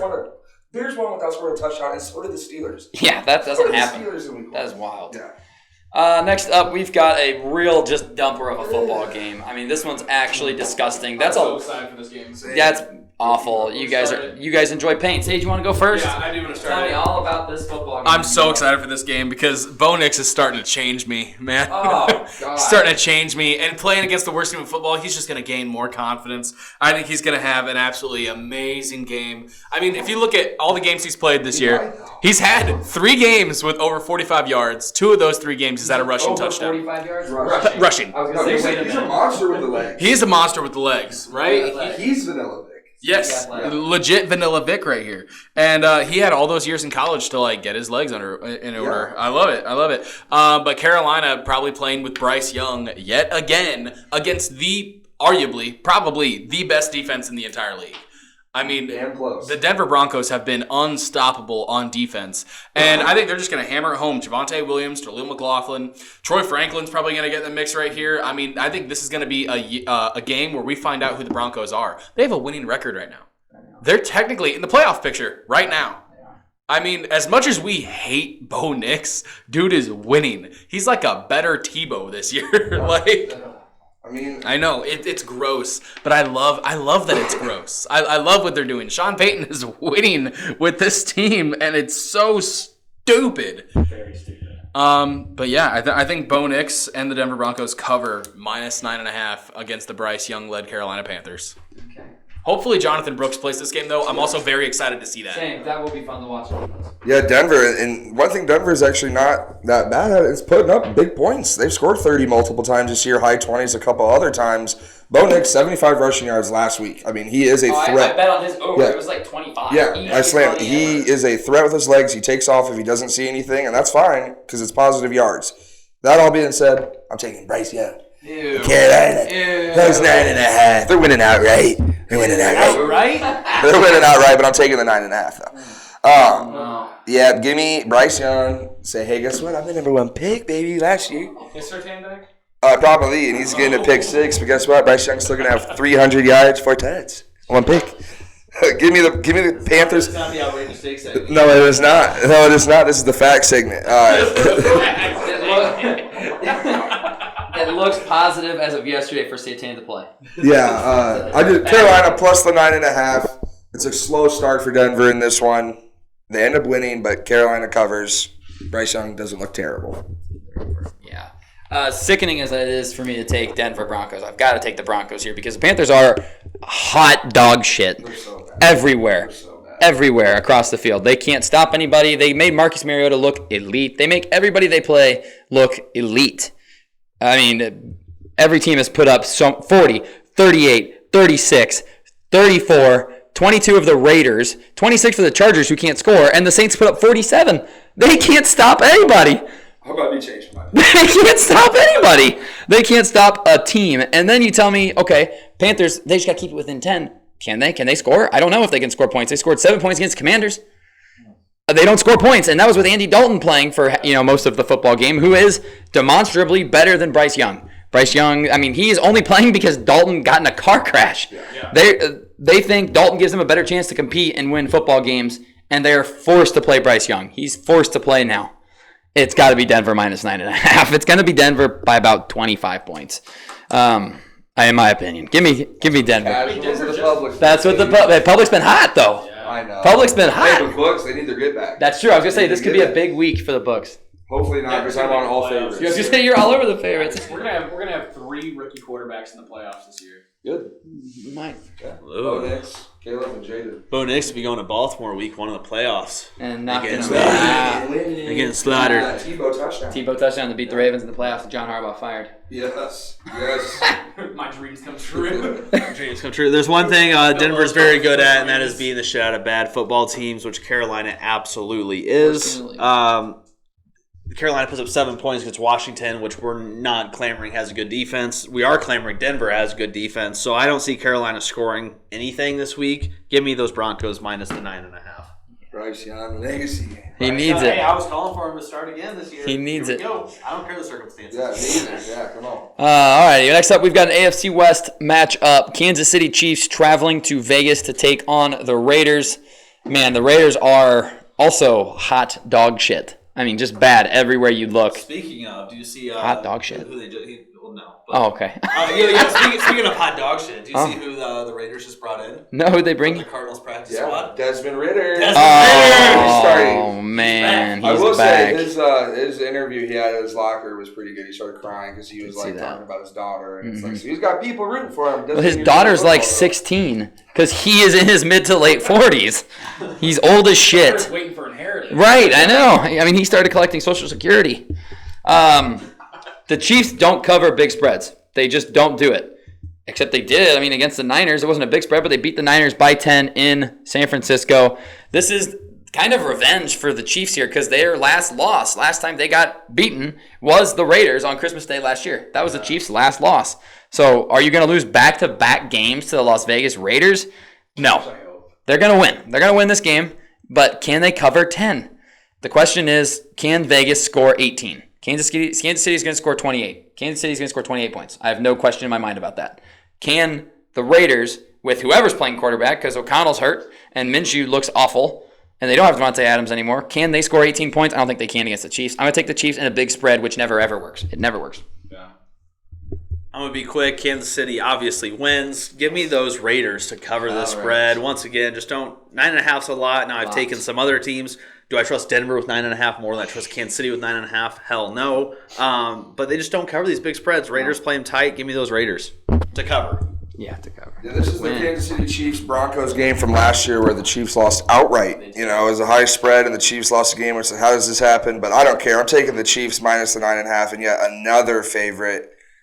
The Raiders have beat Mahomes twice in his career, tied for the most in the division. Them and the Chargers, they got their 2 wins against them. 35-4, I want to say, or 5. It's crazy. Give me the Chiefs minus 9.5 here. DeAndre Hopkins, we'll see what he does on an impact. We'll see if it's much. Give me a touchdown then if he's playing. Why not? Give me those Chiefs minus 9.5. Raiders just cannot do really anything, and Antonio Pierce is gone soon. Yes. How long can do head coach? You'll see on my paper. I even clicked I was like, you know what? Let's go Las Vegas Raiders. Chiefs don't cover big spreads, and then I was like, who are they throwing the ball to? Brock Bowers. That's good. Really good. Maybe the best tight end in football already. Jacoby Myers might be playing. Might be playing. Trey Tucker. Turner. Yeah. Zamir White's running the ball. Alexander Madison's running the ball. It sounds terrible, and whoever's throwing the ball, probably Gardner Minshew. It's not set up for success against Kansas City, who just added Nuke Hopkins. Yeah. Right. I do want to play a little game with you guys. I'm gonna start a little 2-minute timer, and we're gonna see how many quarterbacks you guys can name that have thrown a ball to DeAndre Hopkins. Just a ball. Just a ball. Okay. All right. Kyler Murray. All right. So we're gonna start now. All right. TJ Yates. Okay. Yeah, you're right. Watson. Good pull. Yeah, Watson. Yep, Watson. Colt McCoy, did he throw any? Correct. Okay. All right. Davis Mills, was he there for Hopkins, or was Hopkins already gone? He was already gone. No Mills. Clayton Tune. Clayton Tune? Yep. No Tune. No, nothing. Damn. Who played for Watson when he got hurt? In Houston? Yeah. Case Keenum. We do have Case Keenum. Nice. You already said TJ Yates. Oh, he was. Oh yeah, Lettuce. Tannehill, Rudolph, yep. Willis. Did Willis ever get in there? Nope. Okay. Levis, Rudolph, and Tannehill. Matt Schaub was long gone, right? Nope, you got Matt Schaub. I think First Schaub, one. actually. First one. That doesn't surprise me. Good shit, Cease. I feel like there's another one. Who else took over for Matt Schaub? I was just thinking, who's in Houston? You got Case Keenum already. Fitzpatrick. Nice. I mean, you can get Fitzpatrick for any NFL trip. True. Got a good shot. Still Houston, we're thinking? There's a lot of Houston. There's a lot Really? of Oh, Houston. man. Yeah, You got 4 Houston guys left. Oh, my. Oh, Osweiler. Yep. Yes? Oh, you have 4. My bad. Okay. Oh, shoot. 4 more Houston QBs. I'm trying to think of guys like TJ Yates. Yeah, just journeyman that got to play once or twice for him. Houston in the middle to late teens. I'm drawing blanks. You got 15 seconds. I'm trying to think of who was before Watson. Right before Watson. Who was their quarterback? They were bums dog. and they dropped Yeah, what's another word for dog? This guy was just an absolute, maniac. This guy was an absolute, savage. Maniac. Tom Savage? Tom Savage. All right. That's 2 minutes right there. All right. So here's who you guys are missing. Ryan Mallett. Oh, Mallett. Brian Hoyer. Hoyer. Brandon Whedon. Damn. I didn't even know he was a Texan. Chris Streveler. Streveler. Wow. Jets legend. And last but not least, Trace McSorley.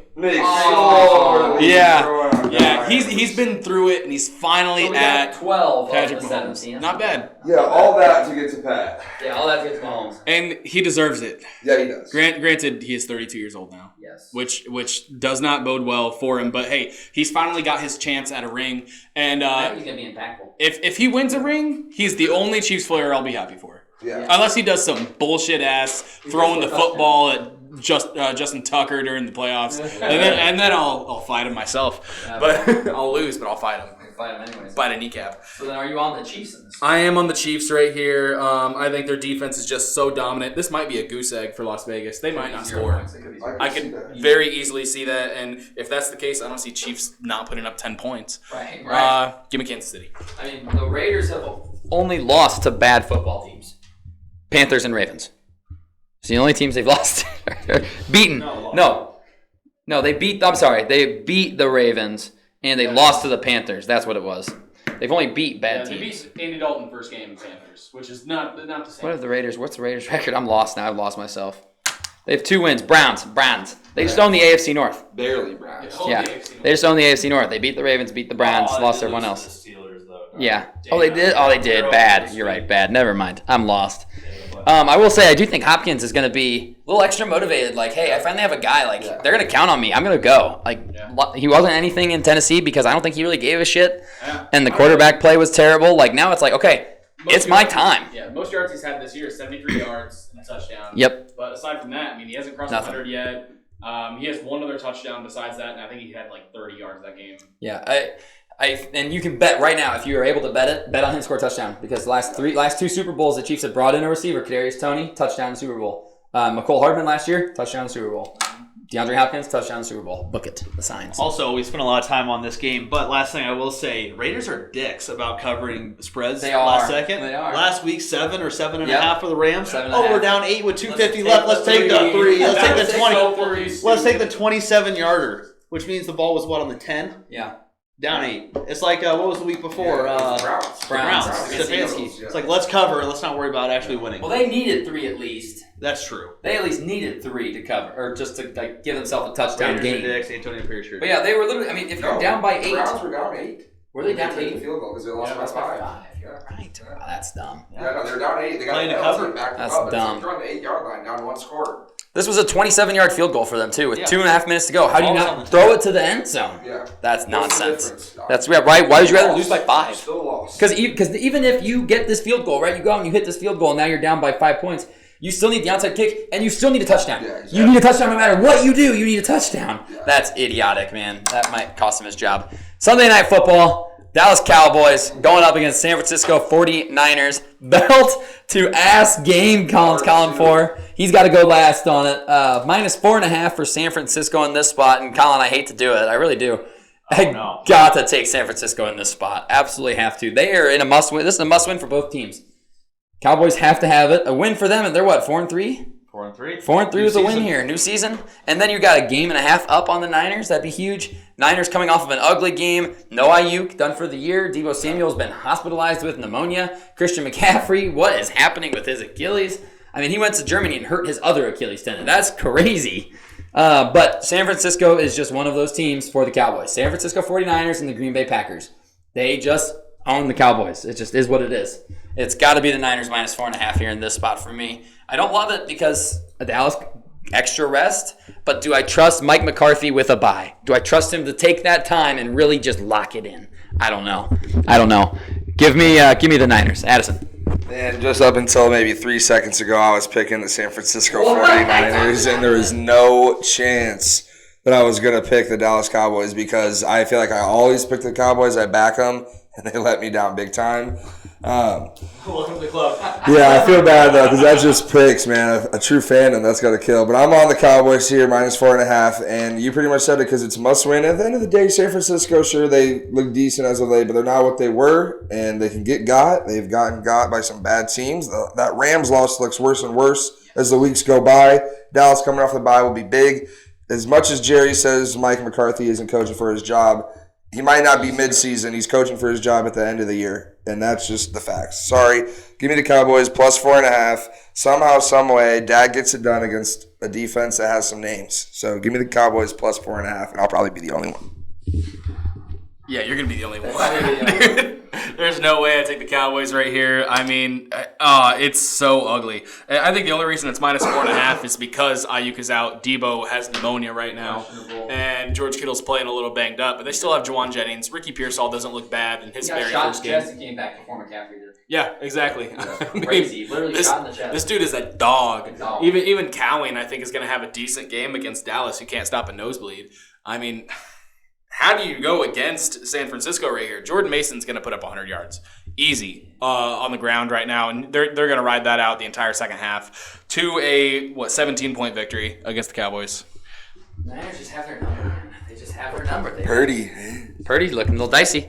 The talk around Purdy has been crazy. But if he can pull this out, he's back in the MVP conversation. Yeah. Is the thing. Like, if he can get them back to playoff contention, he'll say, I did it without Debo for periods of time. Without the Avengers. I did it without Ayuk. I did it without... And this is the worst year for Ayuk to get hurt. Yeah. Because now they got to pay Purdy. Yep. Yeah, That's coming up. I hate to agree with Chris Collinsworth, but he was talking about quarterbacks, and he hates Purdy. He does. He hates Purdy, but the question that he has, and I think it's a legitimate one, so what happens when you pay Brock Purdy $230, $250 million, and he's getting to pay top 5 quarterback money, and your roster just starts depleting year after year. And it's like, okay, is he an elevator, or is he a guy that has success because the team around him is great? Yep. Do they trade Brock Purdy before it gets too crazy? I don't know. I mean you got to imagine that Shanahan knows I can do this with any quarterback. Yeah. As long as you listen to me and do what I tell you to do. Crazy. This just came to me. Trade Brock Purdy to, say, Minnesota Vikings. Could you get J.J. McCarthy? Maybe. Could you get another rookie contract? Maybe. Who knows? I mean, Purdy has been. Let's just be fair to Brock Purdy. He has been an ultimate discount. Yeah. Yes. NFC Championship game, Super Bowl game, and he's not even making $1 million a year still. Still not even making $1 million. Like, he has been an unbelievable discount for them. But is he a force multiplier that you pay that kind of money to? I don't think he is. I don't think this is one of those ones where people have been saying it about Tua, and then you see the Dolphins without Tua, and you're like, wait a minute. He actually does make them better. Yeah. But I think you could truly insert someone into this offensive team with all the weapons, and they'll succeed. I don't know if Purdy makes them better. You know he's going to make money. If he doesn't stick with the 49ers, someone will pay. Oh, yeah. God, but who? I wouldn't want my team to. I mean, you wouldn't want them to, but in a draft that's coming up like next year. Yeah. I don't know. People are going to get desperate quick. Oh, yeah. You know? I mean, how Absolutely. many players right now are being paid top money? Trevor Lawrence is getting paid top money right now. He sucks. He's been bad. I mean, you can't win. I don't know. Colin, thoughts on this football game? Tell us all about the Niners and why. Several different things, just to rattle them all off. I've made this comparison before. The Cowboys are like the abusive ex or the cheating ex that you keep getting back with because you think they're going to change. Oh, they're going to change. They're not that person anymore. No, they are that person. San Francisco 49ers, regardless if it's home, away, especially if it's away in San Francisco, House of Horrors for Dallas. They just can't win at San Francisco, although this is the time where San Fran could get got. But Dallas isn't going to got him. They ain't going to get him. They ain't going to get got. I know I'm going to get mine. I'm going to get mine, but I'm going to get got before I get mine. Yes, I forgot how that went. But give me the Niners minus the 4.5. Hopefully Dallas keeps it interesting. Hopefully Kittle doesn't have 3 tuds and wear a fuck Dallas shirt underneath. Yeah, dick move, man. Show it after your 3rd tud, pussy. Show it before the game. Yeah, show it before we play. Micah Parsons not practicing. Let's go ahead and trade him for 2 firsts. Get that contract negotiations out of the window because he's going to leave anyway. He's probably going to Philly for $1 million a year. Don't say that. Give me San Fran minus 4.5. He does love Philly. God damn. That sucks. I hate that for everybody. All right, let's get into Monday Night Football. We've got the New York G-Men going up against Russie, coming off of a huge victory for them against the New York football team where they just absolutely pumped the New York Jets. Yeah, that's exactly what they did. Breaking through ceilings. Yes. Addison, I'm swinging it over to you to start us off. Yeah, Pittsburgh Steeler hater here, but I actually love him when Russ is playing. Hate it when Fields is playing.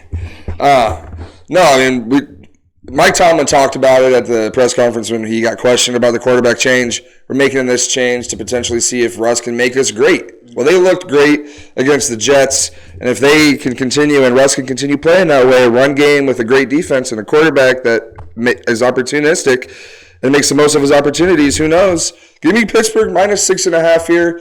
The G-Men are frisky. I can see him keeping it close, but being in Pittsburgh, the better team, better coaches, the whole nine. I love Russ. Unlimited cover of minus 6.5 for Pittsburgh. Give me the Steelers big time here. Yeah, I mean, the Steelers looked like a different team with Russ under center. I mean, their run game opened up because all of a sudden you weren't just having to defend that run. Some moon balls. Yeah. Moon balls. George Pickens went for over 100. I mean, they're getting their tight ends involved. I mean, he threw for 264 and he had 3 touchdowns, 2 in the air, 1 in the ground. Yeah. I mean, he's doing everything that you wanted Justin Fields to do, and that defense is still that defense. I mean, they are still absolutely rocking anybody that comes near them. I mean, they look like like a great team.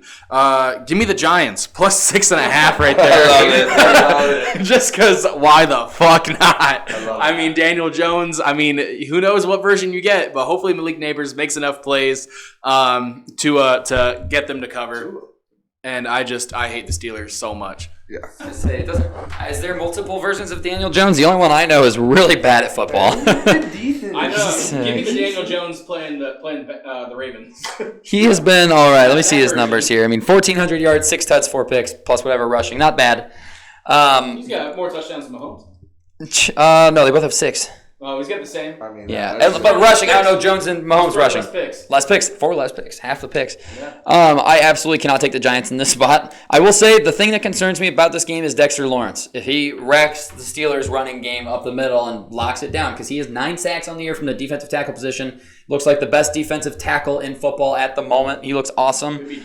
There could be DPOY. He really could be. Their pass rush is solid with Brian Burns and Kayvon Thibodeau. That's where this game will be won, is in the trenches. Russell Wilson, not as agile as Justin Fields is. Justin Fields could get out of this pocket and make the offensive line look better. Russell Wilson may not be able to, but there's not a corner on the Giants who can cover George Pickens if you just throw the ball to him.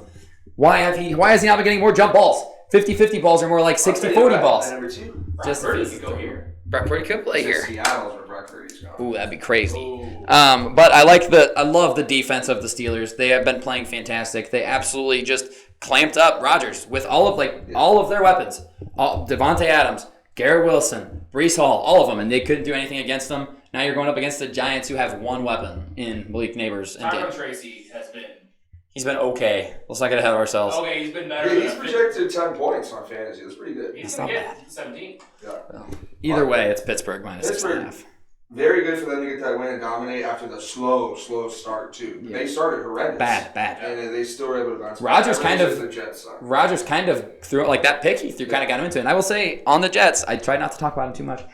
Rodgers doesn't look confident in himself. He double clutched that pick that turned the game around. He double clutched and then let it rip, threw it behind the guy. Corner made a good play. Well, he's also. How long is the locker really going to be behind Rodgers? It's coming. Because when they keep losing, he keeps throwing them under the bus, and he's like, he does. Yeah. You don't say that. The sideline's not getting excited enough for big plays. That's what they're saying this week. The bench. Blaming the bench. Bench not getting loud. Bench not getting loud. That's why I went 0 for 3. I couldn't, Nick. You guys weren't cheering me on. Give me Pittsburgh minus 6.5. Team swings. Colin, what do you got in this one? Dumbest shit I've ever fucking heard. Last 2 weeks, Giants scored 7 against that daunted Bengals defense. Oh, yeah. And scored 3 against that great Philly defense last week. And now they're going to Mike Tomlin in Pittsburgh, who's just licking their chops. It was 24. You give 24. Give me those Pittsburgh Steelers at home. Nate, you said I do trust the Giants up front defensively. Yes, everything solid. Behind that front four, I have zero faith in. Can their line, Pittsburgh's line, move them enough to get those holes open? Can Russ get the big plays? I think so. Shout out Steelers. Justin Fields ain't getting 75% of those snaps. No. Keeping that pick. At least the round of the pick. He only needs 3 more games fully started, so you never know. Russ takes a little hammy injury, then he's back in line. Well, we're going to save him for the playoffs. Save him for the playoff run. They're in it right now. I would be devastated. Sage would be off the nearest bridge. Outrageous, but hot take, they don't even make the playoffs. You think they fall apart? I could see that too. So you look at the Steelers' schedule before we get into Mortal Locks. Steelers' schedule, they've got Giants, should be a win, but then they go to Washington, have Baltimore, go to Cleveland, dub, go to Cincinnati, tough game, Cleveland again, dub, but then Eagles, Ravens, Chiefs, Bengals to end the year. And the Browns are taking one of those. Browns are stealing one of them for sure if Jameis is playing, which he should play. Yeah. All right, let's get into Mortal Locks for the week. I am 1-6 in Mortal Locks, ladies and gentlemen. That is harder to do than me in 6-1. Honestly, I should be getting more credit for being 1-6 than I am. That being said, Addison, I'm so sorry.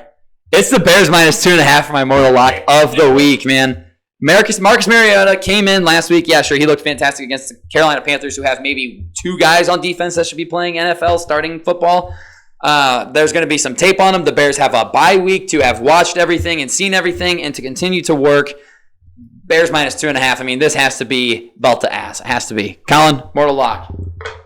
Looking at this slate, I don't have a lot of faith, and really, I don't want to mortal any of these spreads, but I have to because that's the point of the segment. Bingo. Hey, Dallas wins this week. Washington loses. All of a sudden. Philly loses. Washington's 5-3. Philly's 4-3, or 5-3. Philly's 4-3. Dallas 4-3. Right there. So give me those Bengals minus 1.5 at home on the spread. I'm taking Cincinnati to win by 2 or more against Philly to make that happen. Okay. I like But that. I do not feel confident in any of these spreads. Yeah. Sage, I'll let you go because I'm right. still lost. These are tough, man. I'm going to do an early lock. I'm going to find out tonight if my lock happens. Give me the Minnesota Vikings against the LA Rams. I think they're going to absolutely obliterate them. This is going to be easy. Belt to ass. Yes. Well, last week in person in the Seat 600 row seats at Indianapolis Lucas Oil, I was a big Colts fan, and Nate heard it all game long. I'm going to be a big Colts fan this week, too. I'm going to take an underdog plus 5.5 Colts as my mortal lock. I think they cover against a division opponent. Houston just doesn't win by big in a lot of games. It'll be close. Houston might win last second, but give me the Colts to cover. Okay, I like that. Alrighty, time to get into another segment that is roaring again after a 3-0 week. Can we keep the juice flowing? Colin, ladies and gentlemen, it is time for Colin's Locks. Woo! Yes. I love the enthusiasm Come across the on, table. let's see it. 14-7, baby. Speaks for itself. 14-7. 66% winning percentage. That's pretty damn good. Hey, that's decent. So let's get things started with a straight bet, of course. Points are back in the NFL. Points They are are. back. Give me that Eagles-Bengals over 47.5 at minus 115 odds on FanDuel as of right now. I think both these teams, 24 each. Come on. We can't score 24 apiece. Or Bengals just score 35. Bengals defense cheeks. Bengals score 35-14. This covers. Hit my mortal as well. All right, next one up. We're going back to a teaser, 5-point teaser plus 180 odds. I think this one's as juicy as last week's. Maybe a couple sketchier lines this week, but we'll see. You take Baltimore from 9.5 to 4.5. I think they easily can win by 5 or more in Cleveland. You take Houston from 5.5 down to a half. They just have to win at home against Indy. Indy can cover the 5.5 for Addison's mortal, but Houston win the game. Kansas City from 9.5 to 4.5. So the biggest one there is, does Baltimore win by 5 at Cleveland? Do the Chiefs win by 5 at Vegas? Do the Texans win in general at home against the Colts? I would like to think so. Plus 180 odds. Now the money line parlay here, plus 101 odds. Give me those 49ers at home on the money line. Give me those Steelers at home on the money line. Nice. You're going to have to wait for that one for Sunday and Monday night. But plus 101 for that money line parlay. Oh, yeah. Let's get to 17-7. Let's run it up. Come on, yeah. Run it up, baby. Run it up. the Lions. Vegas is going to call. All right, Addison, outrageous take for the week. I know you kind of spoiled it a little early. Oh, you're Let's talking hear it. about those Bengals. Maybe I should have said it last week, but after the pod, Colin and I were chit-chatting, and I said it in the car. Cincinnati Bengals to win the AFC North after a rough start. Let me get them to split with those Ravens somehow, some way. Get a tiebreaker. Might be same record at the end of the season, but give me those Cincinnati Bengals and Joe Burrow to say, hey, we can go 0-4 and I don't give a crap. And we're making the playoffs. But give me those Bengals to win the division is my outrageous take. I'm 0-1 on those because I had the Broncos Rush's first year. We won't talk about that. But give me the Bengals here to do something crazy and win the division. That was stanky. That was stanky. All right. It is. You're here for the Sage's sleepers of the week. We're going with a full team right now. Quarterback, I've already talked about him in this episode. It's going to be Bo Nix right here. He's got 3 games with over 45 yards rushing. And then if you equivalent that to a touchdown, he's getting an extra touchdown a game because of those rushing yards, you know? And two of those 3, he's gotten a rushing touchdown as well. His legs are overcoming the lack of arm talent, and they're playing Carolina. You know? I mean, if anyone can do it against any team, it's Bo Nix against Carolina. You know? So give me Bo Nix right there. I've even thought about starting him this week against whoever the hell I'm playing. I mean, shit, I have nothing to lose, so I might have to play. Play Bo Nix. Play some Bo Nix. He's been killing it. He's put up. Yeah. Sorry, Caleb Williams. Benched. Here was what next. For running back, give me another Denver Bronco, Jaleel McLaughlin. This Carolina is the best matchup for running backs in the entire league, probably because they are constantly behind, right? But they are the only team to have multiple running backs score 10 points against Carolina at over half of their games. So that means 2 running backs at least are scoring over 10 points. If Javonte Williams is getting the bulk of it, Jaleel McLaughlin is right behind him. He's going to get at least 10 points as well, I'm assuming. And I'm very confident in that pick. Probably more confident in the Bo Nix one. For wide receiver, I'm going with Jalen McMillan. Tampa Bay rookie wide receiver. The 2 top wide receivers are out. I'm going to roll with the rookie because they did spend a top 3 draft pick on this man, you know? So if they believe in him, if they're giving him that rock, and if he can be the slot guy, especially take over that Chris Godwin role, which has been so crucial for Baker Mayfield, I think he's going to have an absolutely amazing game against, who are they playing again? Atlanta. Oh, yeah. Yes, I love that. Yes, because I think Trey Palmer is probably going to draw A.J. Terrell. Yeah, probably. On the outside. And then for another wide receiver, I'm going with another rookie, Ricky Pearsall. Right there. Good, man. Yeah, he'll most likely take the slot role out there. Debo's possibly out as well. Again, I like rookies. He was a first-round pick. Why are you not going to get the most out of your first-round pick, right? No, I'm very excited for Ricky Pearsall. Came back after getting shot 2 months ago. Shot in the chest, came back. Crazy story. And he shot the guy too. Yeah, shot him back. You want to get got? I'll get got. You want one? Yeah, Love it. And he's gonna be laying out shots all night long against the Dallas Cowboys. All right. And then my tight end for the group is going to be Hunter Henry from the New England Patriots. Right. Drake May loves this man. All right. His average target share is around 21%. He's got 17% his first start. The second start, he had 25%, averaging about 21% with Drake May at the helm. They're going to be throwing the ball, I think, a lot against the New York Jets because they cannot run the ball. Yeah. I mean, their running backs are absolutely garbage. Ramondre Stevenson isn't doing anything. And then who are you going to give the ball to? Antonio Gibson? Probably not. Yeah. Give the ball to Hunter Henry. I think he's probably going to get 30% target share this week. And then I got 2 deep sleepers. Oh. I won't spend too much time on them. Dearness Johnson, already mentioned. They're going to be behind. They're going to be throwing the ball a lot. Give me Dearness Johnson. And the other one is if DK's out, give me Jake Bobo. Okay. Jake Bobo. I think this man, whenever he gets the chance to actually play, he catches the touchdown. And I don't know why they don't play him more, but I'm excited to see what he can do. That's only if you absolutely have no one. You know, if you have no one to play Jake Bobo. Just have a good time. Okay. I like it. Ladies and gentlemen, that is your Week 8 picks and power rankings for the NFL season, baby. It's going to be a great week. Some weird spreads. We'll see how we all look at the end of it, and I'm coming for the picks. I'm coming. I'm right there. Only 15 back. It's game time. Time to start trying. That's all we've got for you guys for today. We will see you all next week.